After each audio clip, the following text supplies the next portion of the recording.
Il giro del mondo in 80 giorni. A cura di Radio Nostra. Ogni lunedì sera dalle ore 21. Buon ascolto.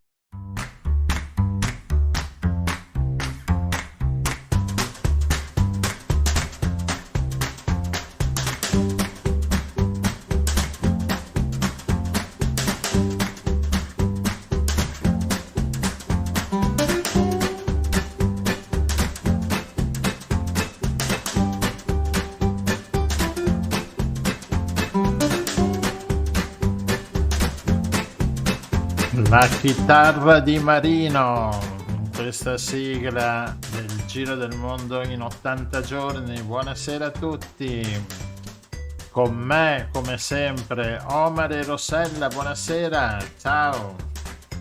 Buonasera a tutti. Buonasera Rossella, buonasera Gianluigi, anche stasera in diretta sulla nostra mongolfiera, ballottati qua e là in giro per il mondo. Sì, Quindi, sì, Gianluigi. No, certo, figurati, tanto qua lo spazio è quello che è, quindi ci possiamo anche accavallare sopra e... Piano, piano. Si gondola un Sì, po', ma tutti. insomma non è un problema. Allora ricordo sempre di iscrivetevi al canale YouTube di Radio Nostra, andate a vedere anche il sito radionostra.gimdo.com dove troverete tutte le puntate precedenti, ma non solo di questa stagione che è la terza serie, ma anche delle precedenti. È finita la sigla, andiamo col primo brano con i Giuditta che saranno ospiti poi con noi verso la fine del programma.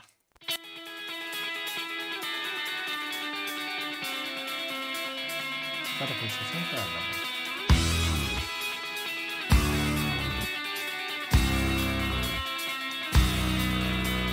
Due volte ci hanno narrato di come ci avrebbero depurato il mondo per loro e il mondo. Ci dissero come vestirci, come farci la piega di che colore coprirci, quale sorriso tenere. Tu lo puoi vedere, lo puoi vedere, lo puoi vedere, lo puoi vedere, lo puoi vedere, lo puoi vedere, lo puoi vedere, lo puoi vedere. Tu lo vuoi vedere.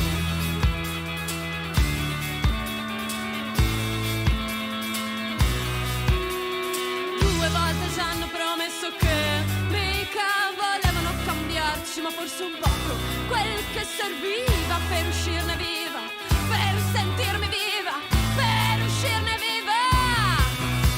Ci dissero che saremmo rinati sani da una vecchia ferita che nemmeno porto, che nemmeno indosso sotto il cappotto.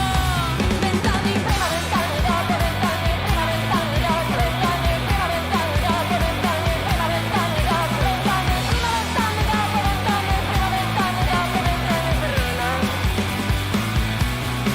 20 anni dopo.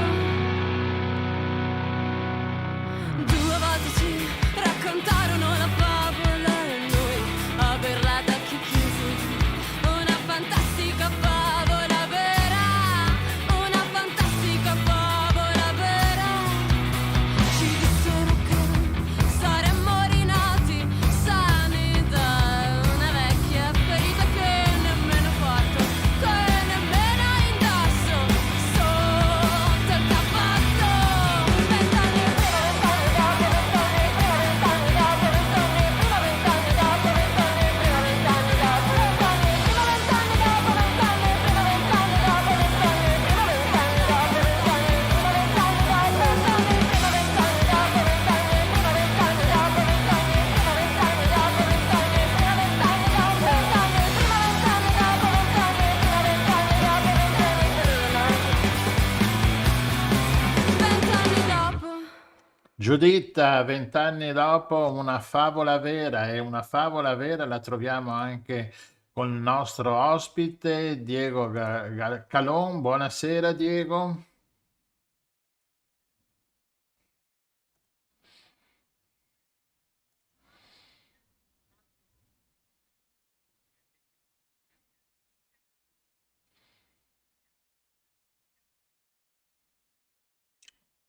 Cioè, questo mi piace il topo.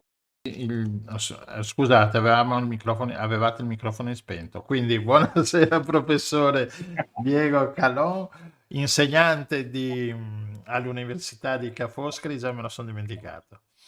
Io insegno topografia antica e archeologia. Ecco, topografia antica mi piace, mi stimola, cioè che tutte le piantine, la maniera, cioè cosa vuol dire? Esatto. Cioè, Lo studio della topografia antica praticamente mira a ricostruire i paesaggi antichi e i paesaggi antichi naturalmente abitati dall'uomo, quindi a ricostruire attraverso le piante anche, ma anche attraverso la ricostruzione di piante mentali, quindi non solo le mappe, no, del paesaggio, ma anche le distanze dei luoghi, come gli uomini in passato usavano e si muovevano nei territori del passato. bella, è affascinante questa materia qua. Affascinante anche la descrizione, Sì. poi oggi si parla di storia, benissimo, tutti orecchi. Allora, noi però abbiamo chiamato il professore per farci raccontare un pochino, perché da qualche tempo ci sono degli scavi in corso a Lio Piccolo, che è una piccola frazione di questa piccola lingua di terra, che è una delle 3 isole che chiudono la laguna di Venezia, e ci sono degli scavi che stanno appunto rivelando un passato che fino a poco tempo fa non si sospettava, insomma. Prego, Sì. professore. Sì, noi stiamo intraprendendo come scavo da 2 anni, uno scavo nella zona di Lio Piccolo, la Sparesera, per dare un toponimo topografico preciso, e in quel punto dove praticamente il canale San Felice gira verso l'isola della Salina, si conosceva da tempo, ancora dalla fine degli anni 90, primi anni 2000, della presenza di alcuni reperti archeologici piuttosto antichi relativi all'epoca romana, diversi però dagli altri che erano stati trovati in laguna.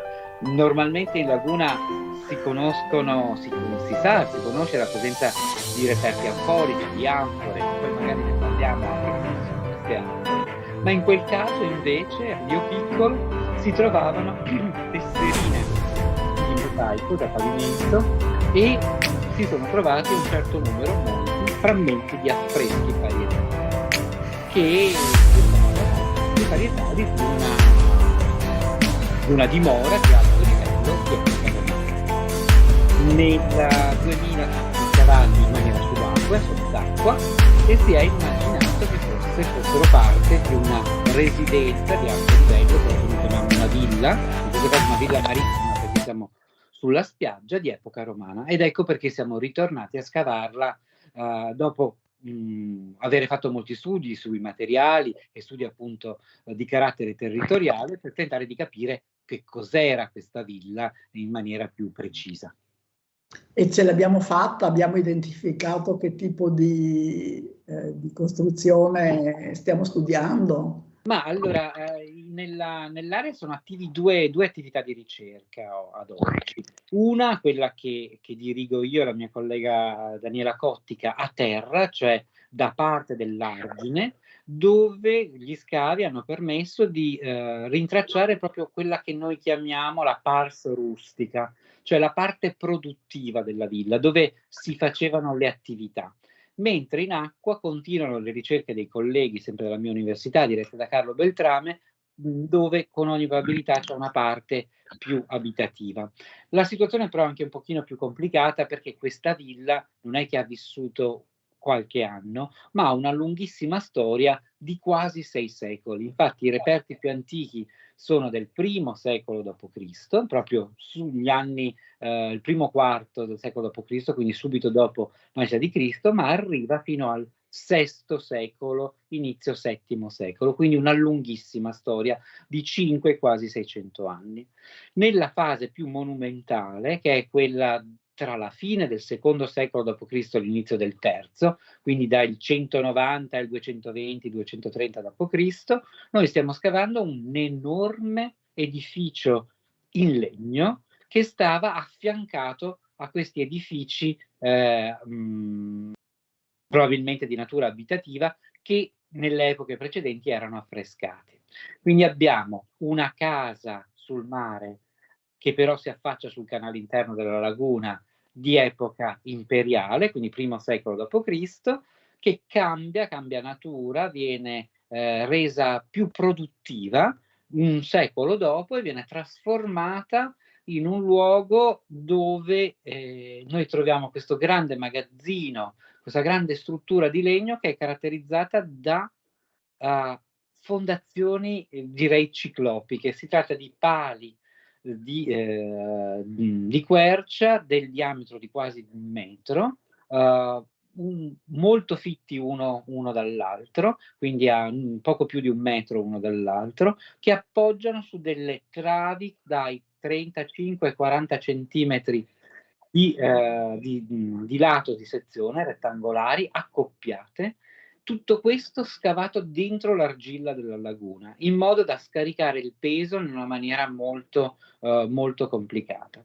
È un edificio piuttosto strano perché vi è impiegato quasi un intero bosco di quercia, di rovere, in mezzo alla laguna, dietro questo edificio, che come è fatto, come dire, ci ha dato subito dei problemi di interpretazione, perché in genere per un edificio in legno bastano 4-6 grandi pali angolari. Perché metterne così tanti? Una trentina per lato. La soluzione che ci siamo dati è perché quell'edificio doveva sostenere un grandissimo peso, non è che andasse tanto in alto. E quindi la domanda era: dobbiamo trovare un motivo per capire a cosa potesse servire un edificio che sostiene grande peso su una pedana alzata rispetto all'area umida e eventualmente anche invasa dall'acqua durante le alte maree. E la risposta l'abbiamo data guardando un po' appunto alla topografia del paesaggio intorno, e immaginiamo che questo possa essere un magazzino per il sale, quindi per il sale appena prodotto nelle vicine saline. E abbiamo anche degli indizi perché ci sono le saline lì vicino. Prima, non vorrei annoiarvi troppo, ma insomma, prima... È molto affascinante, direi. Quando parlavamo di anfore, ad esempio, vi dicevo che in laguna, non solo noi, ma anche tutte le ricerche fatte da Ernesto Canal, ad esempio, che è lui il primo scopritore fino agli anni 90 di questo sito dalla Sovrintendenza Archeologica di Venezia, uno dei reperti che si trova in grande abbondanza sono appunto delle anfore. E queste anfore spesso si trovano semi-intere, magari in metà, spaccate, e in molti casi si trovano dentro delle strutture lignee, delle gabbie lignee, cioè 2 file di pali con delle tavole e dentro le anfore, quasi come fossero delle scatole piene di anfore. Si è capito in alcuni casi che queste anfore erano la base di queste strutture, poi coperte da mattoni, terra, fango. Cosa erano? Erano degli argini.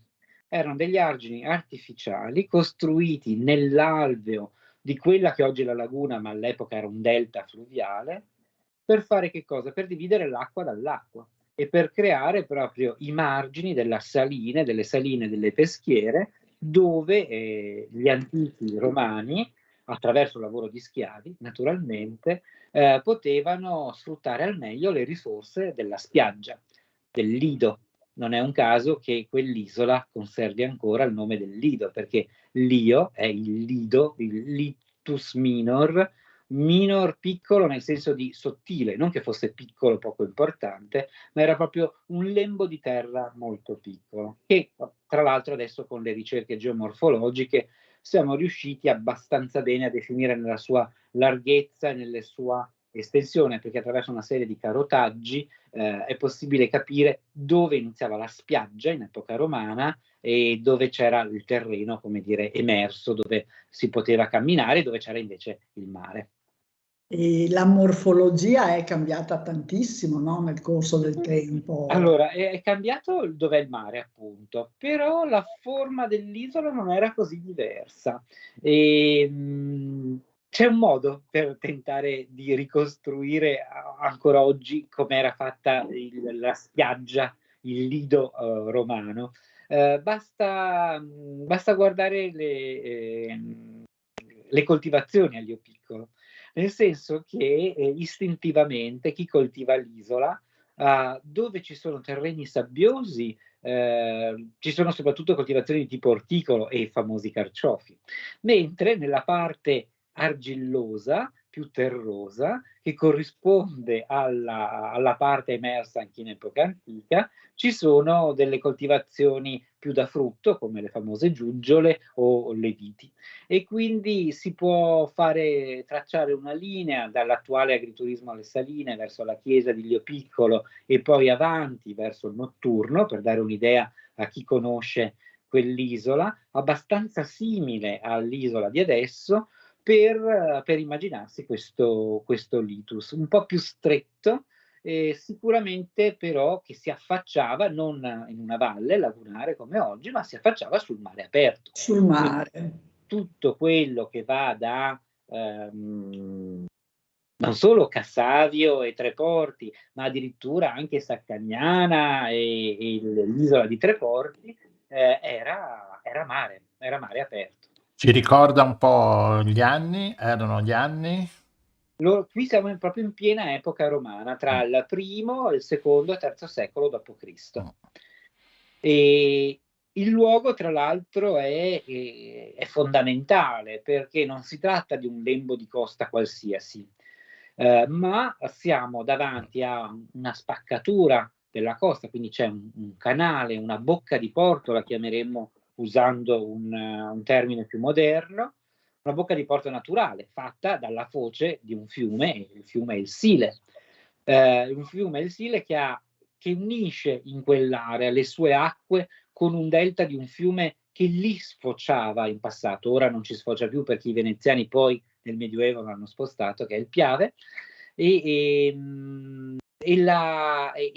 l'acqua, queste acque si riunivano e creavano questo spazio del Tizio semilagunare con dossi fluviali, barene, un po' di acqua, un po' di terra, ma era uno spazio interessantissimo perché proprio risalendo in parte il canale di Marea, che poi diventa fiume, si riusciva ad arrivare in epoca romana verso un centro importantissimo, che è la città di Altino, una città floridissima, enorme, ricordiamo che è la terza città dell'Italia settentrionale dopo Milano e Padova, quindi una città anche molto grande dal punto di vista di abitanti, che aveva un grande porto, e questo lo conosciamo anche bene grazie alle recenti foto aeree studiate, e per andare a quel porto si doveva entrare in laguna proprio davanti all'area di Lio Piccolo, diciamo tra quella che è l'area di Lio Piccolo e le isole dell'arcipelago di Ammiana, quindi la Salina, San Lorenzo, le isole di Ammiana.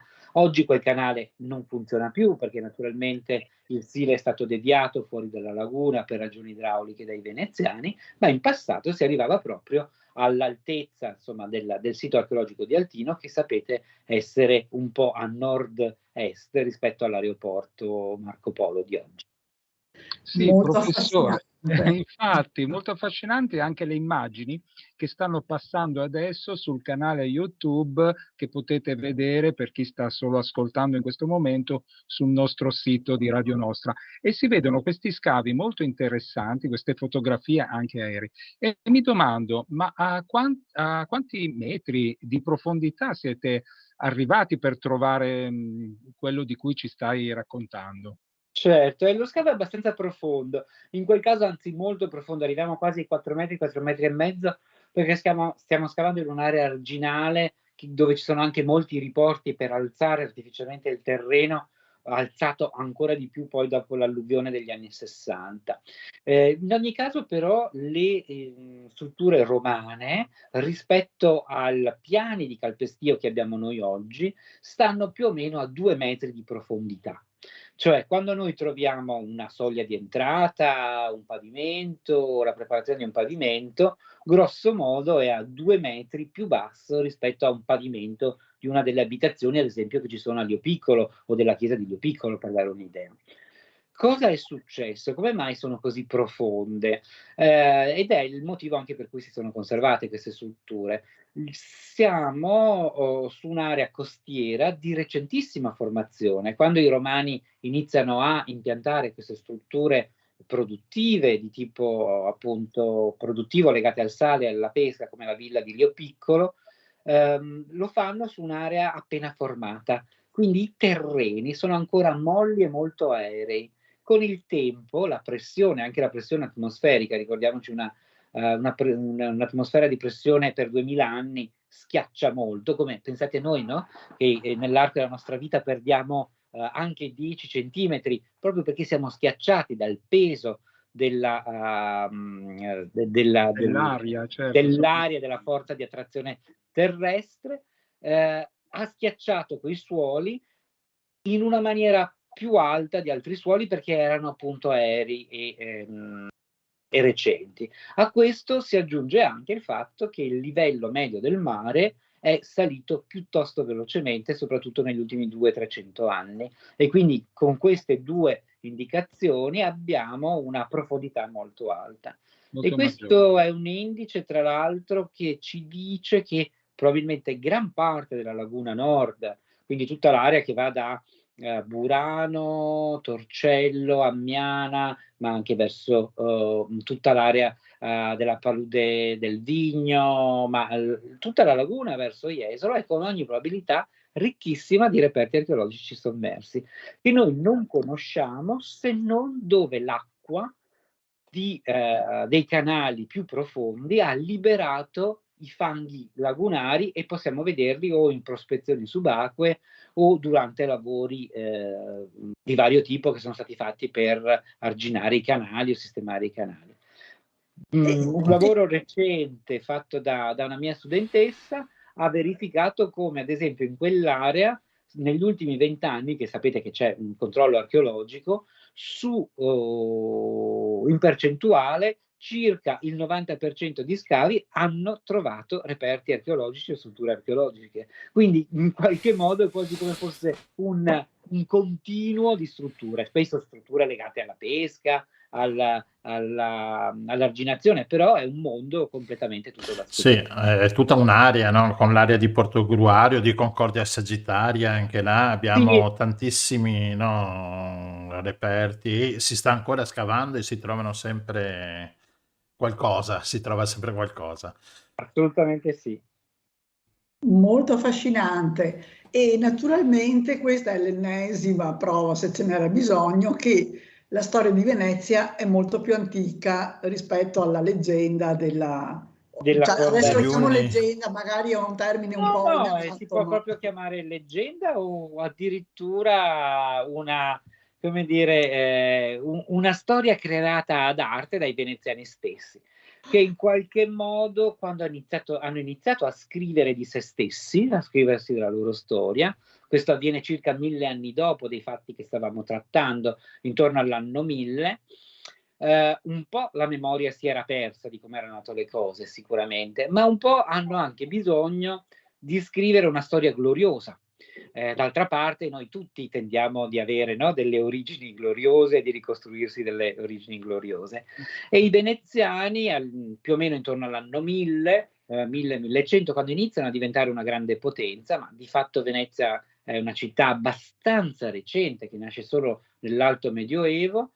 Quando inizia a raccontare la propria storia si trova proprio a confrontarsi con delle realtà vicine, Padova, Treviso, Trieste, ma anche tutte le altre città che vengono, come dire, che sono parte della sua rete commerciale, che hanno grandi storie antiche, e Venezia è invece nuovissima, un centro quasi senza storia. Ecco che l'artificio di immaginare che i veneziani non siano nuovi, tra virgolette, ma siano gli antichi abitanti delle colonie romane, soprattutto delle città romane, soprattutto di Altino, che si sarebbero rifugiati in laguna perché per evitare le devastazioni dei barbari, diventa un modo per far diventare romani i veneziani, per far diventare Venezia una sorta di novella Roma, di nuova Roma, e per far diventare anche i veneziani furbi in questa narrazione, che avrebbero ingannato tramite la fuga della laguna i loro persecutori. Questa storia però archeologicamente non regge, perché se fosse vera noi troveremmo ad Altino una serie di distruzioni e la città che muore di un colpo in qualche modo, e in laguna niente fino al momento in cui arrivano i barbari. Quali barbari poi? Gli Unni di Attila o i Longobardi che arrivano 2 secoli dopo? V secolo, IV secolo, VI, VII. In realtà dall'archeologia vediamo un continuum, vediamo una trasformazione continua dove abbiamo un'epoca romana dove tutta la laguna fa parte del contado acqueo, dell'area esterna alla città di Altino, molto abitata e soprattutto molto usata per queste attività di produzione di sale e di pesce, e una trasformazione lenta poi di Altino che perde il suo ruolo portuale perché è troppo dentro il fiume, la insabbia, il Sile la insabbia, e il trasferimento lento delle strutture portuali da Altino a un'altra isola molto vicina a Lio Piccolo e famosissima, che è l'isola di Torcello, dove proprio abbiamo scavato negli anni 2018-2019 queste grandi banchine portuali con questi magazzini portuali che vanno proprio a sostituire il grande porto di Torcello. Quindi è una trasformazione continua e in qualche modo si può tracciare una linea che va da Altino Antica che pian piano si trasferisce a Torcello, ma si trasferisce piano, nel senso che c'è qualche investitore che inizia a costruire i primi magazzini in un'area dove c'è più acqua, dove le navi arrivano più facilmente, ma per costruire un magazzino c'è bisogno di schiavi. E gli schiavi non si spostano con il vaporetto tutti i giorni, abitano lì. Gli schiavi creano un nucleo demico. Gli schiavi poi devono anche occuparsi del carico delle navi, della manutenzione delle navi, c'è bisogno di chi fa le corde, c'è bisogno di chi calafata, c'è bisogno di attività artigianali. E pian piano quella che è un'area periferica di Altino diventa il centro più importante, talmente importante che quando il vescovo all'incirca nel VII secolo VII secolo, scusate, inizio VII secolo, deve costruire una sua nuova chiesa, invece che costruirla dove c'era il vecchio centro romano di Altino, la costruisce in periferia, ma in periferia perché lì c'era la gente, lì c'era la sua gente, ed è la chiesa di Santa Maria Assunta.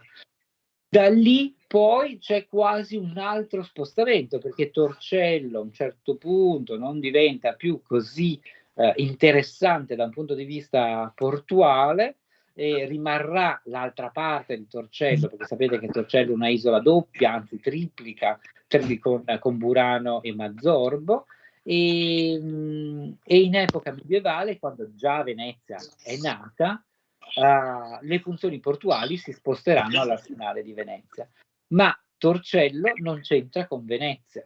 Torcello è il porto tardo-antico di Altino, Lio Piccolo è il lido, la spiaggia romana di Altino, Burano è quello che rimane di questo sistema, Burano e poi naturalmente Treporti e Cassavio per andare in epoca moderna.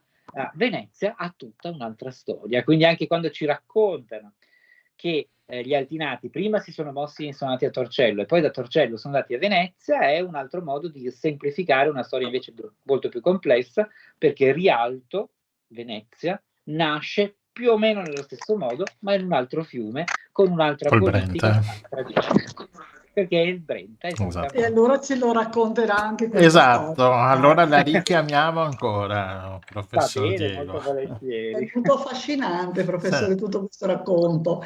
E un'ultima domanda velocissima: si possono vedere gli scavi? Mi fa molto piacere che me lo chieda, perché noi gli scavi li chiudiamo ogni anno, perché essendo molto profondi dobbiamo tenerli aperti con delle pompe, però come ogni anno, anche quest'anno, a partire dagli ultimi giorni di settembre, seguiteci sui nostri social, Vivere d'acqua si chiama il progetto, ma anche tutte le comunicazioni del comune, e poi manderemo anche alla radio delle comunicazioni specifiche, così ci farete pubblicità. Tutti i weekend tra fine settembre e tutto ottobre, fino a fine ottobre, il venerdì, il sabato e la domenica, gli scavi sono visitabili, anzi facciamo molte attività, spritz archeologici a bordo scavo, degli incontri con ospiti, insomma facciamo parecchie cose per permettere proprio alla cittadinanza di vedere queste strutture mentre le scaviamo. Benissimo, Bene. verremo a fare un'indagine sul campo con i nostri potenti Assolutamente. mezzi e il nostro regista. Bene, Sì, bene. non solo, e poi speriamo di poter parlare anche con la sua collega, la professoressa Daniela, che oggi non è riuscita a arrampicarsi sulla nostra mongolfiera per raccontare insieme a lei questo fantastico aspetto dell'antica Venezia. Certo, Grazie, e grazie. così la sentita e lei vi potrà raccontare anche di tutti gli oggetti che troviamo, perché poi lei è proprio specializzata nello studio delle ceramiche, dei vetri e degli affreschi, quindi E un spero altro, anche ancora dei un altro super mosaici. racconto. Esatto. Bene, professore, Grazie grazie mille, mille. professore. La Grazie a la voi. facciamo scendere dalla nostra mongolfiera, ma tanto è Grazie. un bravo atleta, Siamo ce a la raso fa. terra, siamo a raso terra. Ma c'è Siamo a l'acqua raso terra, formale, tuffo. sì. Arrivederci. Arrivederci, buonasera e Ci grazie di sentiamo Grazie. benvenuti presto. stasera. Salve. Grazie.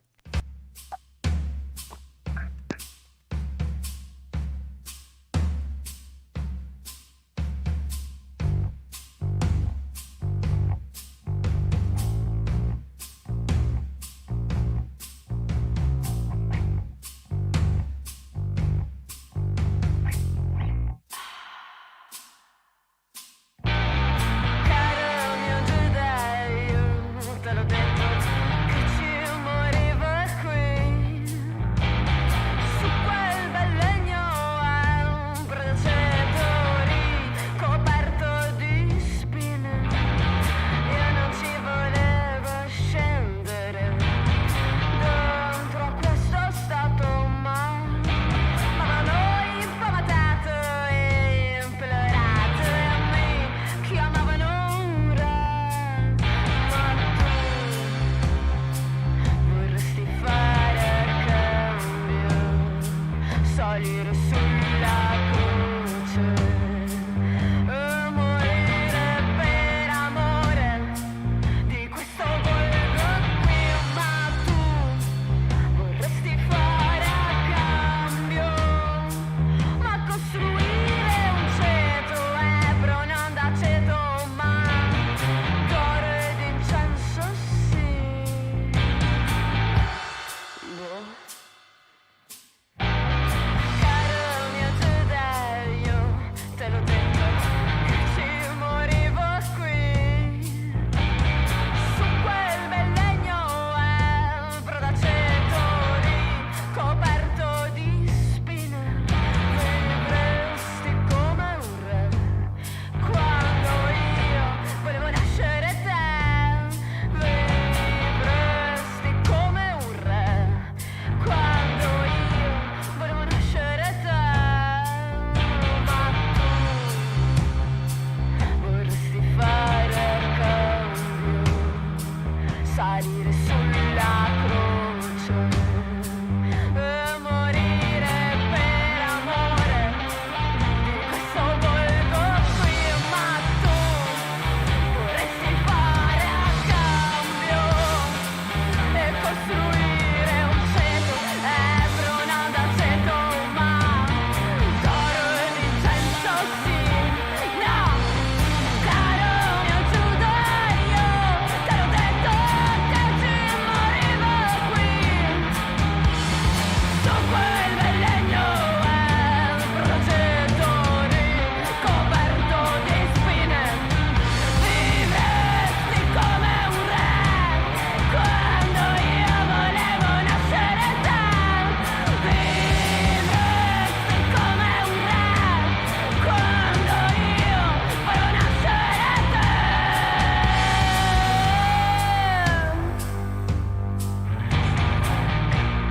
Vorresti fare cambio, vorresti fare cambio, vorresti fare cambio, vorresti fare cambio, vorresti fare cambio, vorresti fare cambio, vorresti fare cambio, vorresti fare cambio, vorresti fare cambio, vorresti fare cambio, vorresti fare. Vorresti fare a cambio, caro mio Giuditta, su Radio Nostra. Ora con la nostra mongolfiera andiamo a Tirana. E chi troviamo Omar a Tirana? troviamo la dottoressa, dirigente scolastico, che lavora per conto MAICI in una serie di realtà, corsi, università, eccetera. Anzi, ci racconti lei. Benvenuta, professoressa, sulla nostra mongolfiera. Prego, ci dica tutto Buonasera a quello che tutti. vuole. Sì, prego. Buonasera e benvenuta. Grazie Omar, grazie Rossella, grazie Gianluigi.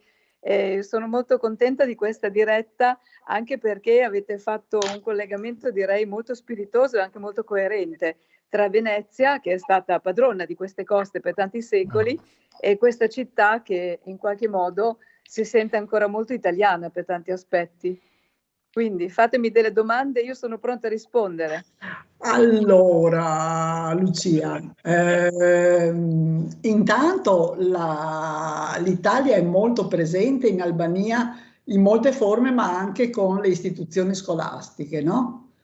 Sì, qui abbiamo una realtà che è una delle prime al mondo dal punto di vista numerico. Voi non ci crederete, ma qui ci sono circa 70.000 studenti nella scuola pubblica che studiano l'italiano, molti come terza lingua, dopo l'albanese e l'inglese, e anche diciamo circa 12.000 invece lo studiano come seconda lingua come seconda lingua dopo l'albanese, quindi come prima lingua straniera.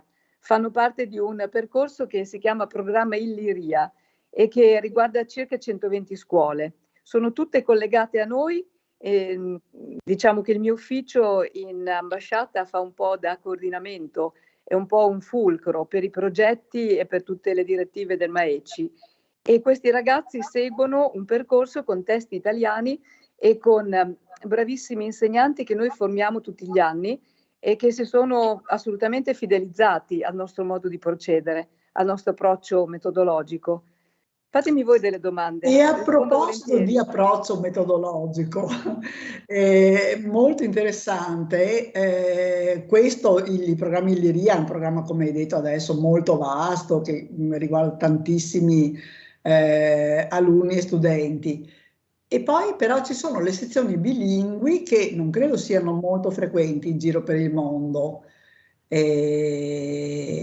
Guarda, sono una vetrina importantissima del nostro modo di procedere, proprio della nostra, diciamo, facies culturale. E noi siamo molto orgogliosi, anche perché gli insegnanti, in questo caso sono 9, sono 9 persone che diciamo collaborano strettamente, anche se appartengono a 3 città, lavorano in 3 città abbastanza distanti. E 3 sono a Corce, che è nel centro-sud, 3 sono a Scutari, che è nel nord, e gli altri 3 a Tirana. E queste sezioni bilingui, come dicevi tu Rossella, sono una realtà abbastanza inusuale, perché sono delle sezioni impiantate in una vera e propria scuola tradizionale albanese e portano, attraverso un curriculum di 56 moduli orari alla settimana, un impianto che è un impianto assolutamente italiano. Addirittura hanno libri di testo italiani, sono libri di testo inviati dal nostro Ministero degli Affari Esteri e fanno progetti in linea con quello che noi diciamo abbiamo come tradizione scolastica, quindi da progetti che riguardano l'ambiente alla legalità, a progetti di intensificazione, progetti creativi e anche scambi. Abbiamo avuto recentemente l'istituto, il liceo, quindi la scuola media superiore qua di Tirana, che ha fatto uno scambio con il liceo Mascheroni di Bergamo. Quindi sono scuole che hanno un vessillo italiano, parlano italiano e hanno un'attenzione straordinaria non solo per la scuola secondaria, ma anche per far proseguire gli studi ai loro studenti. Ci sono tantissime borse di studio che riguardano gli studenti extraeuropei.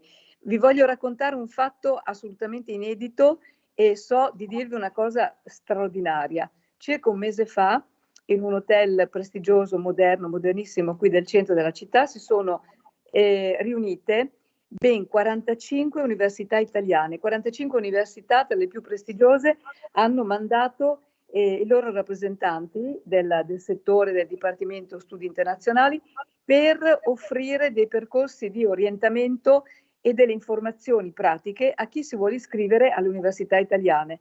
Io nella mia vita in Italia 45 università insieme non le ho mai viste. No, no, è vero, è un paese, l'Albania, piccolo, no? È lungo 200 chilometri, per noi è niente, e ha anche pochi abitanti, cosa sono? Poco più di 3 milioni di abitanti. Meno perché c'è una fortissima migrazione. Purtroppo tantissimi giovani lasciano il paese e vanno all'estero, spesso vantaggiati dal fatto che hanno le famiglie radicate in Canada, in Germania, negli Stati Uniti, per non parlare dell'Italia dove ci sono 800.000 a fronte di una popolazione di 2 milioni e mezzo qui residente, 800.000 albanesi vivono e lavorano in Italia.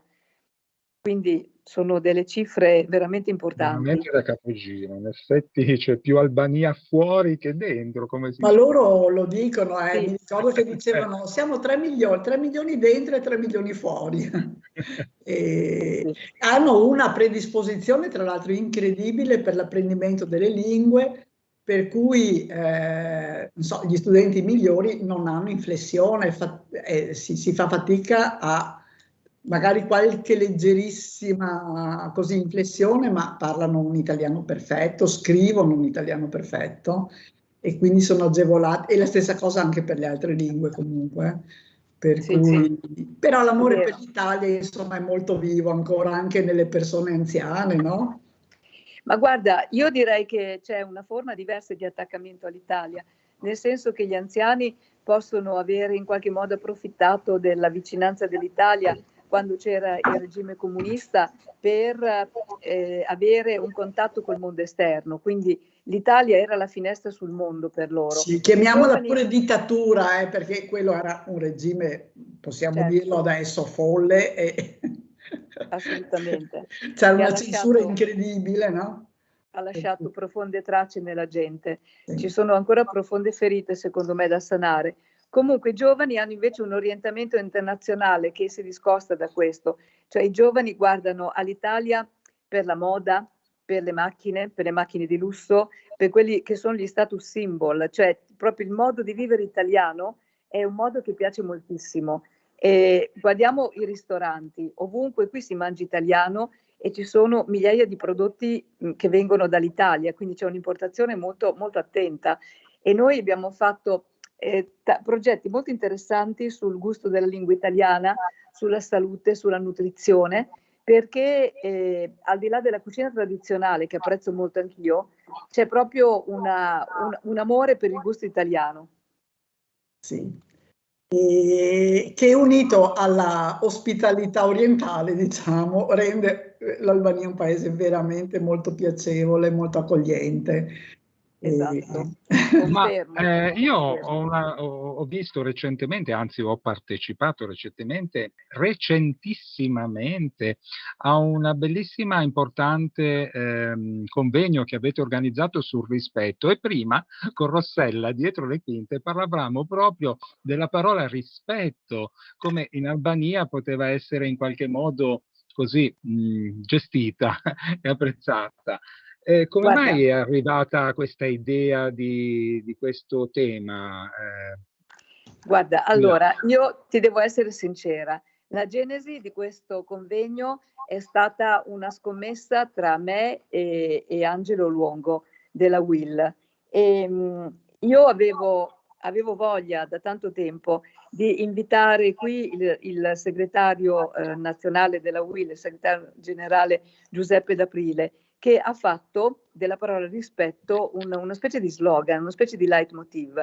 E la parola rispetto è una parola di confine, perché è una parola che allaccia secoli diversi, allaccia ideologie diverse ed è un ponte semantico anche tra culture. Quindi ci siamo, diciamo, un po' interessati a indagare questa parola che porta con sé delle ventate culturali molto diverse e abbiamo messo, non dico a confronto, ma in continuità, persone che ci hanno fatto capire come nel regime comunista rispetto poteva essere un termine alternativo a quello di autorità, quindi un termine molto passivo e un metro di misura che poteva lanciare dei pericolosi segnali, hai capito, a qualsiasi tipo di scostamento, a qualsiasi tipo di volontà di ribellione o di interpretazione diversa.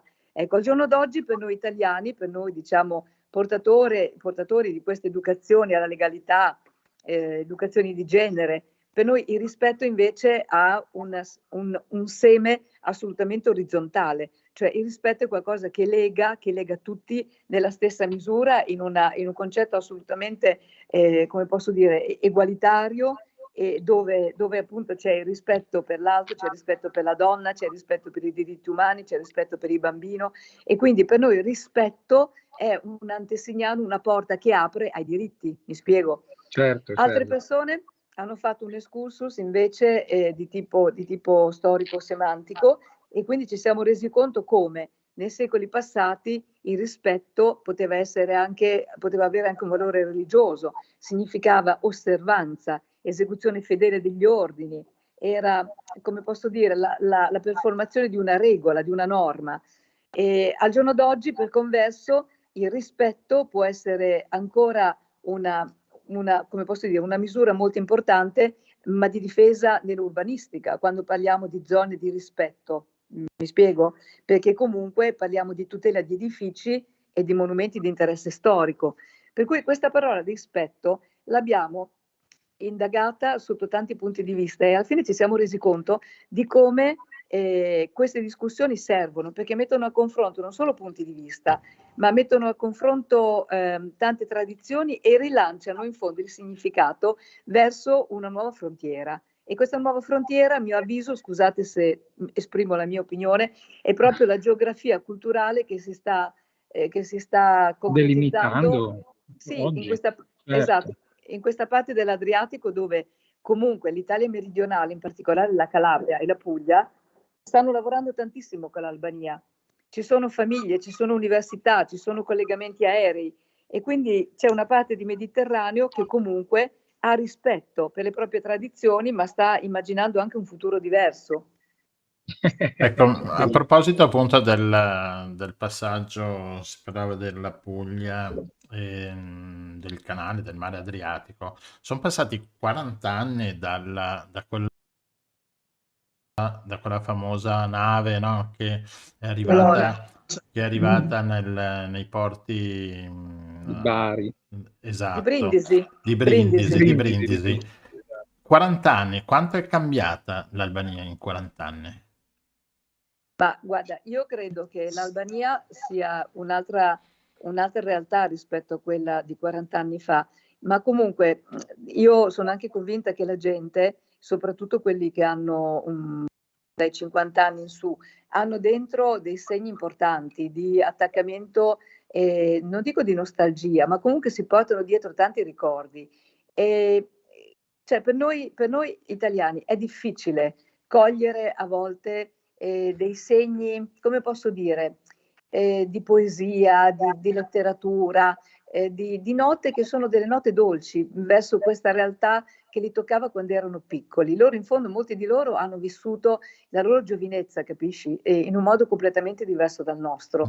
E quindi qualche nota, non dico di nostalgia, ma di piccolo rimpianto per quel mondo che forse non c'è più, ed era un mondo di villaggio, era un mondo di comunità che metteva insieme quello che aveva poco ma lo metteva insieme. Ecco, le sfide che i giovani albanesi si trovano a combattere adesso sono sfide veramente internazionali. Qui la vita costa moltissimo, e devi avere la macchina, devi avere una visibilità, devi avere degli status symbol, non puoi, capito, vivere nel tuo villaggetto e accontentarti della scuola di provincia. C'è una fortissima competizione verso un benessere che non è solo culturale ma anche economico, e che comunque è la cartina di tornasole del cambiamento, mi spiego? Perché purtroppo il modello comunque purtroppo che si impone anche lì è questo, insomma, è quello del consumo, dello status symbol, vabbè, vabbè.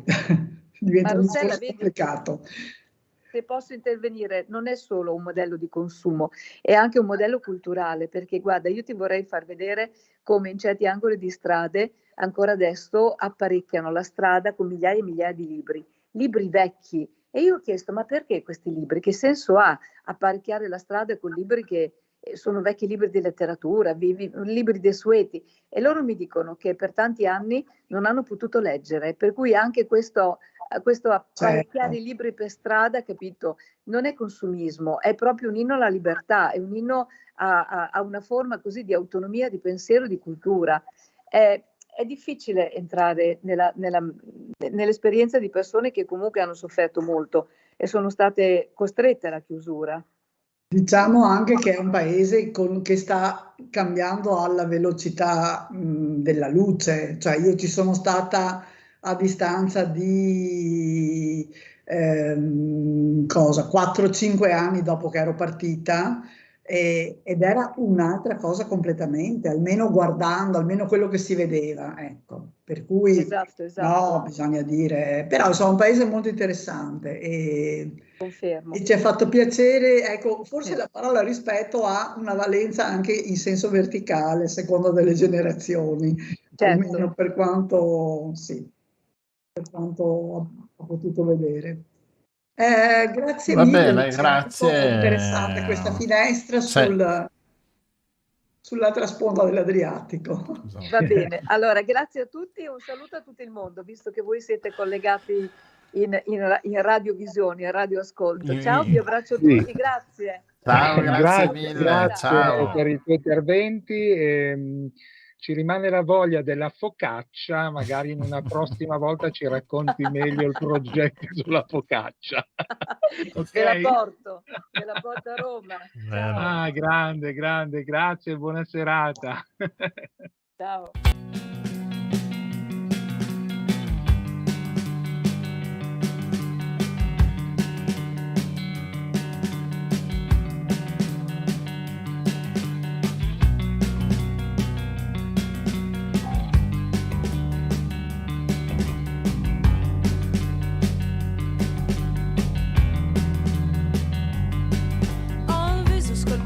Dal vento, quello del mare, un manto indefinito di neri capelli, uno sguardo di pietra scolpita in cui tutto colgo e scruto. Sono la camera buia in cui sei entrato una volta quando eri bambino. Ho gli occhi di pece segreti incastrati nei turgidi rovi di una voce rota. Ma sono la vita e la morte, la speranza di chi mi attende, mi chiama a scendere nell'attesa di te. Sono la vita e la morte, la speranza di chi mi attende, mi chiama a scendere nell'attesa di te.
il rock dei Giuditta con Pece a Radio Nostra. Ascolteremo poi il gruppo, lo intervisteremo fra poco, quindi rimanete.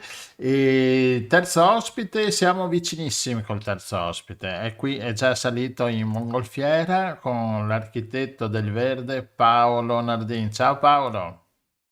Ciao, buonasera a tutti. Bentornato. Grazie. Benvenuto sulla nostra mongolfiera. Dove siamo, Gianluigi? Qua a casa nostra. Qua a casa nostra dove? Al Cavallino Tre Porti. Ecco, al Cavallino Tre Porte. Benissimo. Allora, il nostro architetto del Verde questa sera ci parla di un argomento, credo, nuovissimo per la gran parte di noi, e cioè i giardini che fanno stare bene. Sì, diciamo che si possono chiamare giardini terapeutici, giardini sensoriali, ci sono vari termini anche in inglese, healing gardens, e sono appunto delle aree verdi che di solito vengono allestite in strutture tipo ospedali, case di cura, comunità, anche scuole, centri per anziani, e che appunto sfruttano il discorso del verde per creare una sorta per migliorare il benessere dei pazienti e degli utenti appunto di queste strutture. E quindi vediamo proprio il fatto di essere a contatto col verde, con la natura, il contatto diretto con la natura e con i suoi bioritmi, crea proprio appunto uno stato di benessere e va ad alleviare un po' quelle, diciamo, sofferenze oppure quelle patologie che ci sono appunto negli utenti di queste strutture.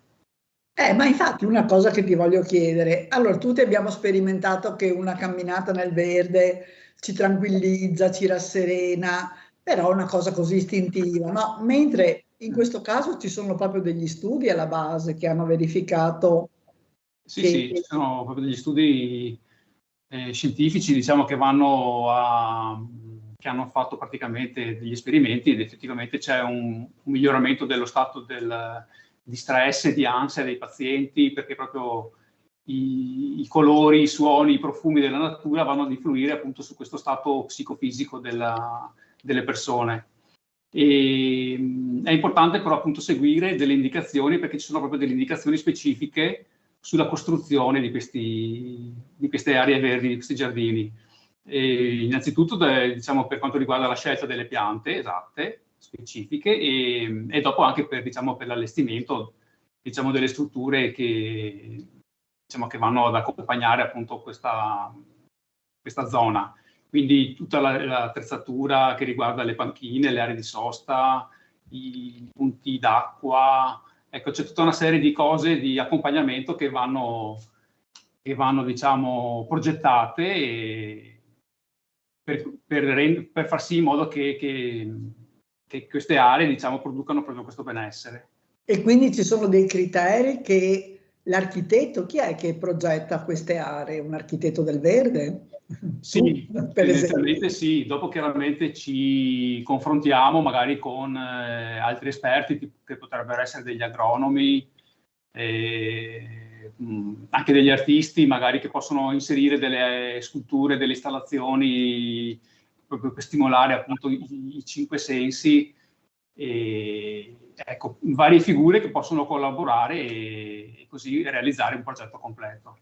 Vedo, cioè, ho visto un po' di progetti così, di immagini, che c'è tanta rotondità nel Sì. progetto, nei giardini, insomma, no? Nei vialetti rotondi, cioè ha un significato oppure solo una cosa estetica? No, quella è una caratteristica specifica proprio dei giardini Alzheimer. All'interno proprio dei giardini terapeutici c'è questa tecnica di creare questi giardini per i malati di Alzheimer, che si realizzano appunto in strutture specifiche, ma anche nei centri anziani, così possiamo vedere anche nei centri sociali dei vari comuni.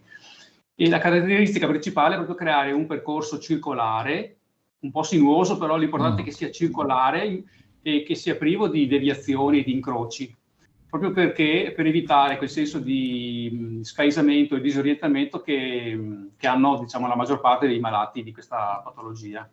Quindi il percorso circolare li fa, diciamo, restare sempre nella strada, no? Senza creare il bivio o l'incrocio che crea appunto che fa perdere l'orientamento. L'incertezza, interessante. E proprio nei giardini Alzheimer importante è anche proprio la scelta delle piante, che devono essere con delle fioriture molto vivaci, i colori riconoscibili, che siano visibili, e piante, utilizzare magari piante anche che facciano parte dei ricordi, no? Del passato, quindi le piante che si usavano una volta, i fiori della nonna, per dire, perché possono stimolare appunto e far riaffiorare i ricordi del passato che appunto nelle persone che hanno l'Alzheimer e patologie simili, dove praticamente si perde la memoria a breve termine, però resta un po' la memoria a lungo termine, no? Quella dei ricordi del passato.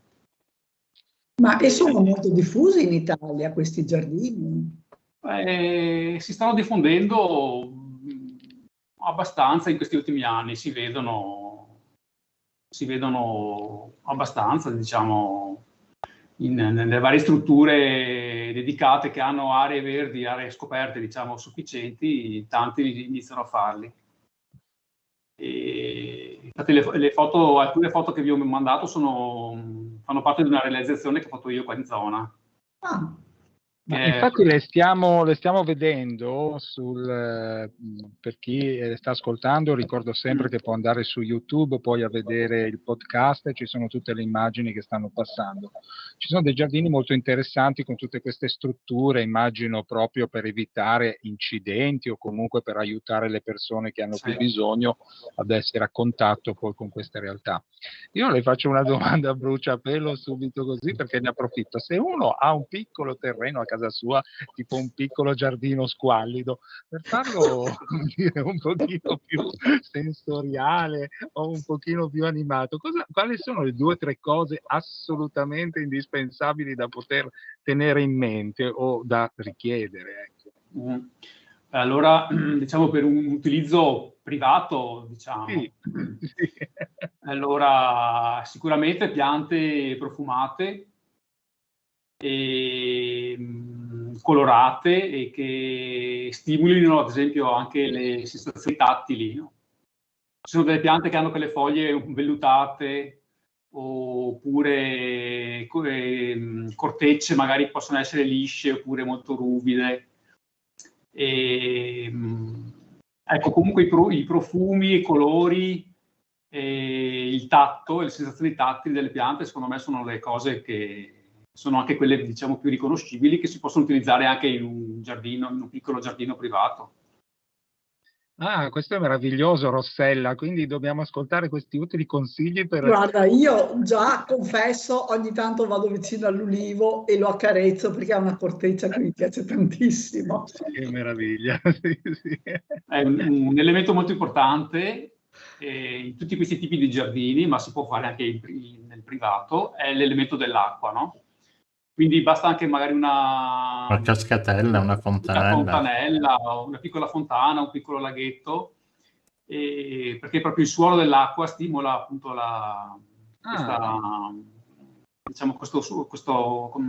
questa funzione rilassante un po' dell'acqua e quindi diciamo sia nel privato che proprio anche in queste strutture, diciamo all'interno di ospedali o case di cura, sicuramente può creare un beneficio. Infatti una delle fontanelle che ho messo nelle foto è una di quelle che ho realizzato in un giardino sensoriale. Ah, ho capito. Ecco, e quindi la presenza di artisti, di agronomi, di designer del giardino o architetti viene anche aiutata per esempio da psicologi? Ah sì, assolutamente sì. Ah, ecco. Infatti proprio un giardino sensoriale che ho realizzato è stato fatto proprio in collaborazione a 4 mani con una psicoterapeuta. Ah, interessante. Perché dopo, diciamo, la parte del progettuale magari l'ho curata più io, E dopo, diciamo, tutti i laboratori esperienziali li curava lei, diciamo, con i pazienti, con i ragazzi, e quindi creava appunto i camminamenti, i percorsi, proprio la fase proprio di fruizione del giardino, lo seguiva proprio la dottoressa con gli utenti. Ed è stato molto interessante e stimolante come lavoro. Sì, Ecco, anche... pardon Rossella, ma io sono curiosissimo come te, forse di più adesso. C'è un sito dove possiamo venire a curiosare quello che avete fatto, prodotto, qualche idea per renderci conto, che noi poi lo mettiamo tra i commenti sui nostri social? Sì, nel mio sito www.paolonardin.it trovate questo progetto che è realizzato, che è qui a Cavallino Treporti, ed è all'interno di un'associazione, una casa che accoglie ragazzi disabili, si chiama Ci siamo anche noi. E lì abbiamo fatto anche un'altra cosa che non ho detto prima, molto importante in questo tipo di giardini, l'ortoterapia. Sì, è fondamentale, soprattutto se ci sono magari ragazzi, magari con la sindrome di Down, oppure ragazzi autistici che comunque hanno ancora cioè riescono a avere anche una manualità, diciamo anche autonoma, e quindi riescono a fare anche dei piccoli lavori di giardinaggio, di coltivazione degli ortaggi, perché proprio anche la manipolazione del terreno, delle piccole piante. E la cura, certo, e la cura, come a scuola noi facciamo crescere piccoli semini con le erbette per far vedere ai bambini l'evoluzione. Beh, io sono a posto, io sono qua a Liegi, non ho un giardino, c'ho giusto una grande finestra, ho messo un vaso davanti e indovinate cosa ci ho messo? Insalata. No, mannaggia, quella è troppo elaborata. Ci ho messo l'erba salvia, che è, come diceva il professore, colorata di verde, è vellutata, perché se tu la tocchi così, è profumata e poi si mangia anche, quindi è così. Ecco, in un solo vaso hai creato un giardino dei sensi, dei 5 sensi. Okay, lo porto vicino al letto. Profumi, colori, tatto, olfatto. A parte gli scherzi, no, complimenti, questa è una realtà assolutamente da seguire, no? Perché immagino che sia molto interessante avere una strutturazione di quello che stiamo dicendo, perché alberi da frutta, odori, non lo so. No, io direi anche che l'importanza è che in questo momento l'aspetto appunto del giardino, delle piante, sia anche protagonista, insomma, della vita di noi, di chi ha il giardino, non una cosa lasciata là, insomma, la cura del giardino per avere un beneficio poi su noi stessi, è importante in questi ultimi tempi, insomma, no, mi pare, Paolo, che ci sia questo aspetto. Sì, assolutamente sì, proprio per i benefici che riesce a dare anche proprio, anche diciamo un po' a tutti, ecco, non solo a persone che magari che possono avere bisogno di aiuto. Proprio anche il fatto proprio di calmare l'ansia, la rabbia, cioè, riesce veramente a rasserenarsi, no? Sì, ovviamente diciamo sono effetti diciamo di sollievo che chiaramente sono complementari alle cure effettive che fanno negli ospedali, nelle case di cura, però è comunque sempre un aiuto valido. No, ma infatti. Molto interessante. Bene, Paolo, grazie per questo verde che ci dai, che ci fai respirare. Grazie a voi. Ossigeno, è ossigeno. Sì, per esatto. È ossigeno per la nostra mente, non c'è niente da fare. E ci sentiamo per le prossime. Grazie mille, Paolo. Grazie a voi e buona serata. Grazie. Ciao, Buona serata. Ciao.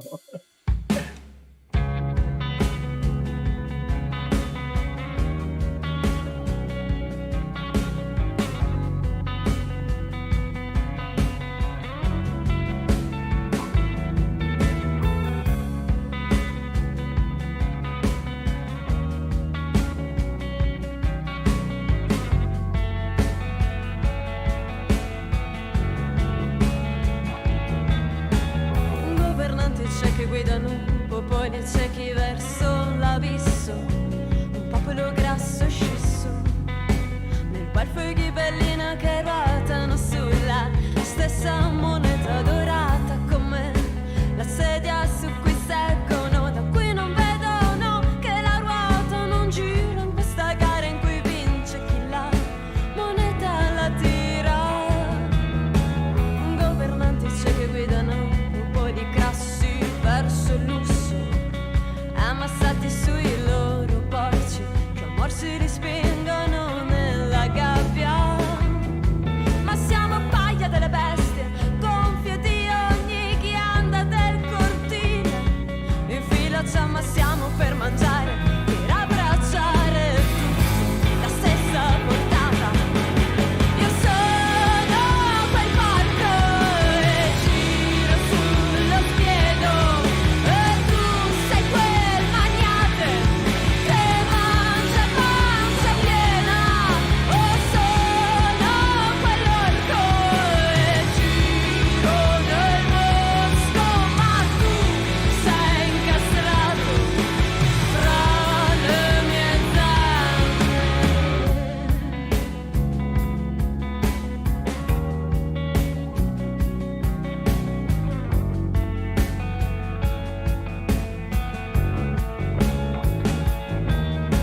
Un governante c'è che guidano popoli muti dentro il bosco e li aspetta l'orco con le sue zanne grandi per tutti quelli che si è mangiato, ma nulla lo tange, nulla lo ferma, afferra quel porco che sembra il più grasso, lo gira, lo lecca, aspetta il collasso, possesso non brama se non sazietà.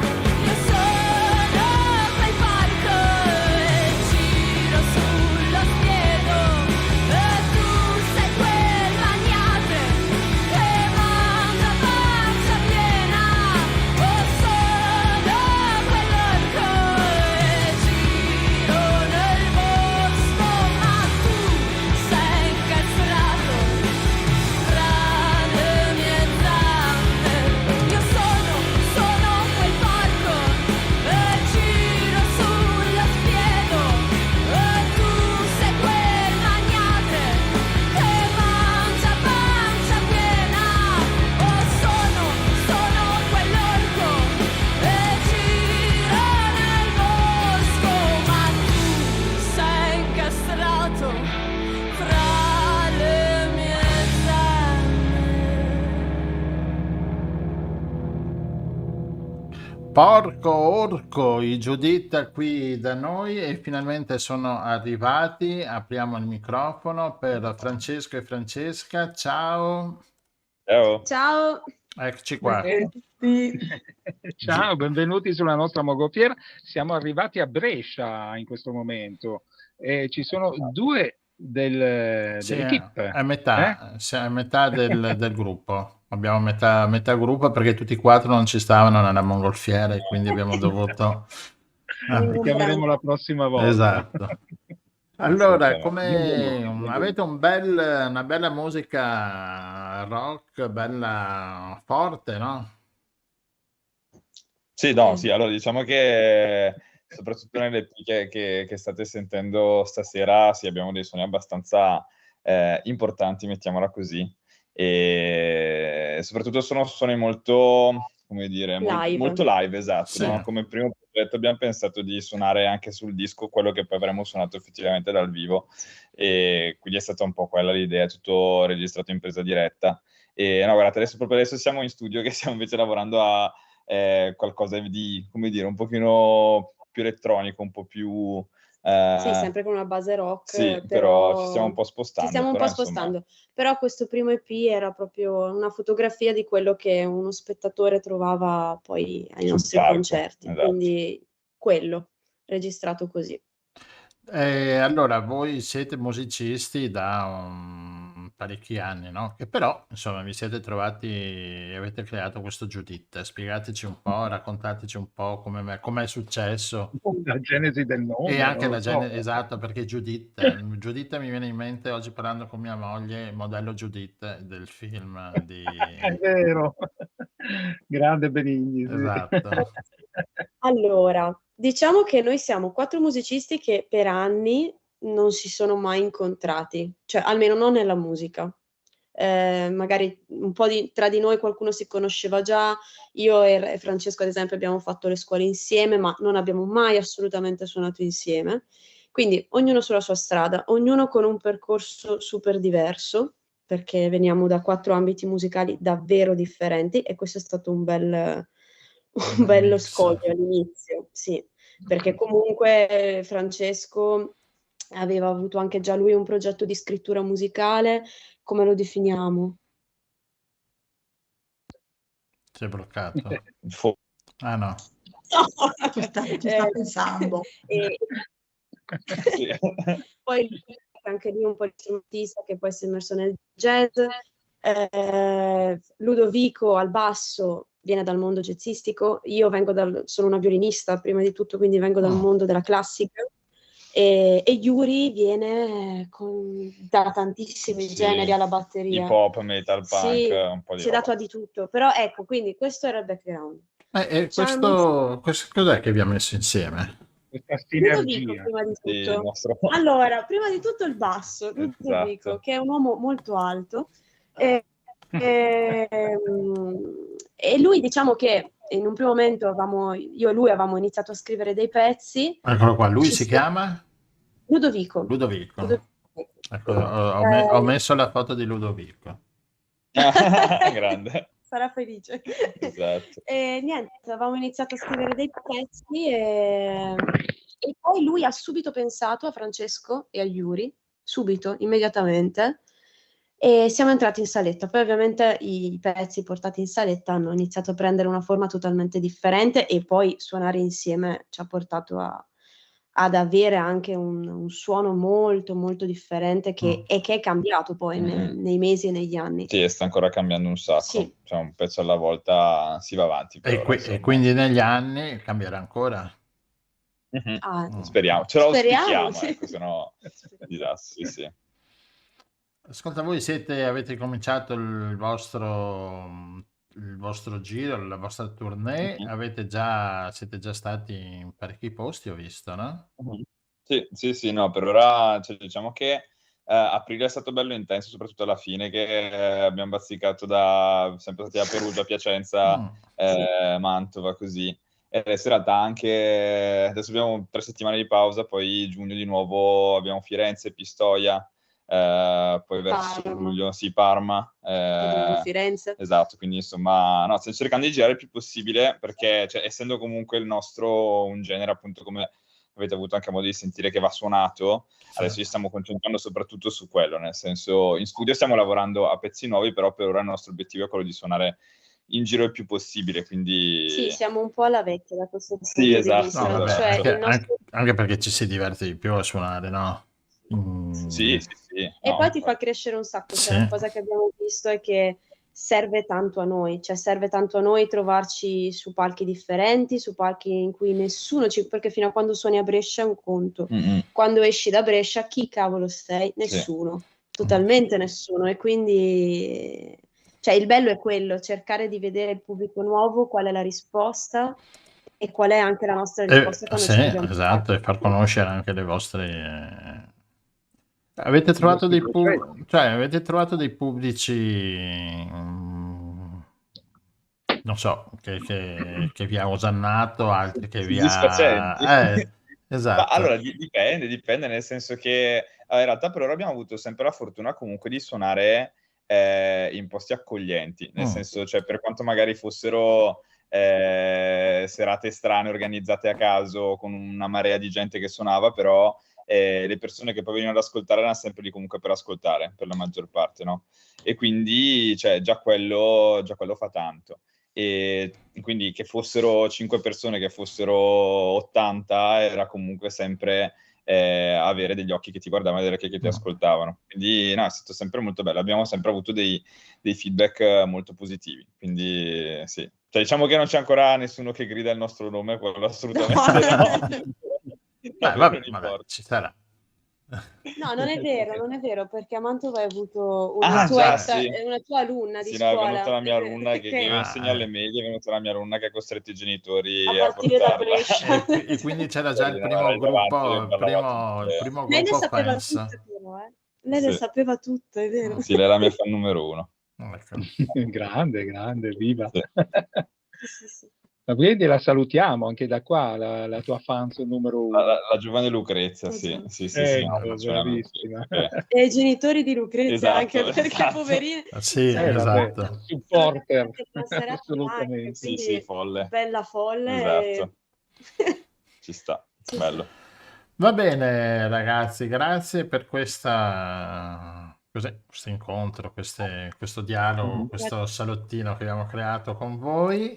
E cioè, in bocca al lupo per tutto quanto. Grazie. Quando esce qualcosa abbiamo che Agnese ci manda sempre, quindi siamo sempre sul pezzo, e in bocca al lupo per tutto. Grazie mille. Grazie mille, viva il lupo. Grazie. Esatto. Complimenti, siamo anche noi accoglienti, quindi appena avete novità vi aspettiamo.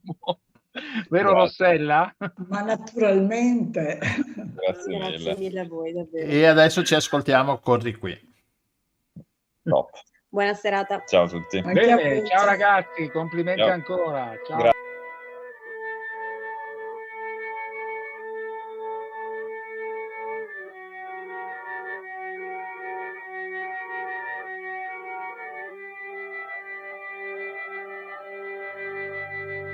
Corri qui, non fermarti mai. Tu lo sai che non si muore ad amare chi si vuole. Corri qui, non fermarti mai.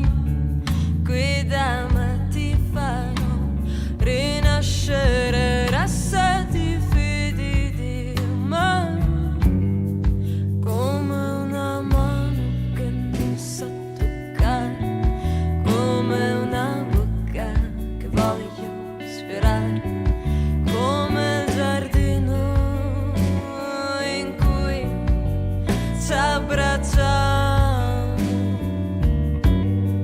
come quel fiore che è andato lontano, come quel giorno tu mi hai detto andiamo, se mi porti per mano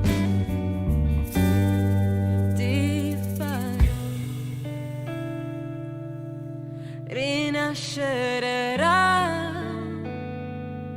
se ti fidi di me, se ti fidi di me, ti farò rinascere, se ti fidi di me, andiamo lontano, soli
se mi prendi per mano.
Molto soft questo finale di Corri qui dei Giuditta. Torniamo a noi, torniamo con la nostra mongolfiera. Sì, eccoci qua. Abbiamo uno Eccoci qua, noi finito. tre. Sì, Io adesso niente, Cosa? è finita. Sì. Ecco qua. È finita, ma non solo per oggi, quindi la nostra radio ancora per qualche settimana vi porterà compagnia tutti i lunedì alle 21 con un sacco di colleghi, amici e invitati super, come quelli di stasera, vero? E a proposito di rispetto che si parlava prima, ricordo che il 18 e il 19 luglio proiettiamo il film Respect, la storia di Anita Franklin in piazza Cassavio per il Litorale Jazz Festival, terza edizione, e quindi, come potete vedere nello schermo, chi guarda il video su YouTube, sotto c'è l'indirizzo e il link se volete donare, darci una mano ad aiutare questo terza edizione, questo progetto molto più, diciamo, sostanzioso anche dal punto di vista sia dell'impegno, sia delle date, sia anche di chi viene a suonare. E fate un'offerta e noi siamo contenti. Anche perché ricordiamo che le serate poi saranno gratuite. Sì, esatto, i concerti sono tutti gratuiti, quindi anticipiamo un piccolo biglietto di una serata. Esatto. Oppure un semplice caffè, così. No, anche un biglietto, io direi più un biglietto che non un semplice caffè. Ok, un biglietto e un caffè, vai così. Esatto. Bene, finiamo e sigla con la CT Bandland che, tornando al Festival del Jazz, suonerà per prima il 18 di luglio e presenterà il festival. E anche oggi 25esima puntata che finisce tra le nuvole, che sta arrivando la tempesta qua sopra l'Italia del Nord, e quindi adesso andiamo a ripararci un po' tutti quanti. Ha fatto un po' di freddino, no? Ha fatto un po' freddino, ma d'altronde il cambiamento climatico non è una bufala. Bene. Fa freddino anche qua a Liegi, piove, ma come sempre. Là a Liegi piove. Niente di nuovo all'orizzonte. Bene, grazie a tutti. Io mi metto in volo sulla mia mongolfiera per quelle latitudini. Saluto te, Rossella e Gianluigi, e alla prossima. Buona serata, buonanotte a tutti. Ciao a tutti. Rossella e Gianluigi, una produzione dell'associazione La Rete. Musica della sigla finale di CT Bandland. Il programma lo puoi seguire su YouTube, Spotify, Anchor Podcast, Google Podcast, sui social Facebook e Twitter. E sul sito www.radionostra.jimdofri.com. Love me, why not you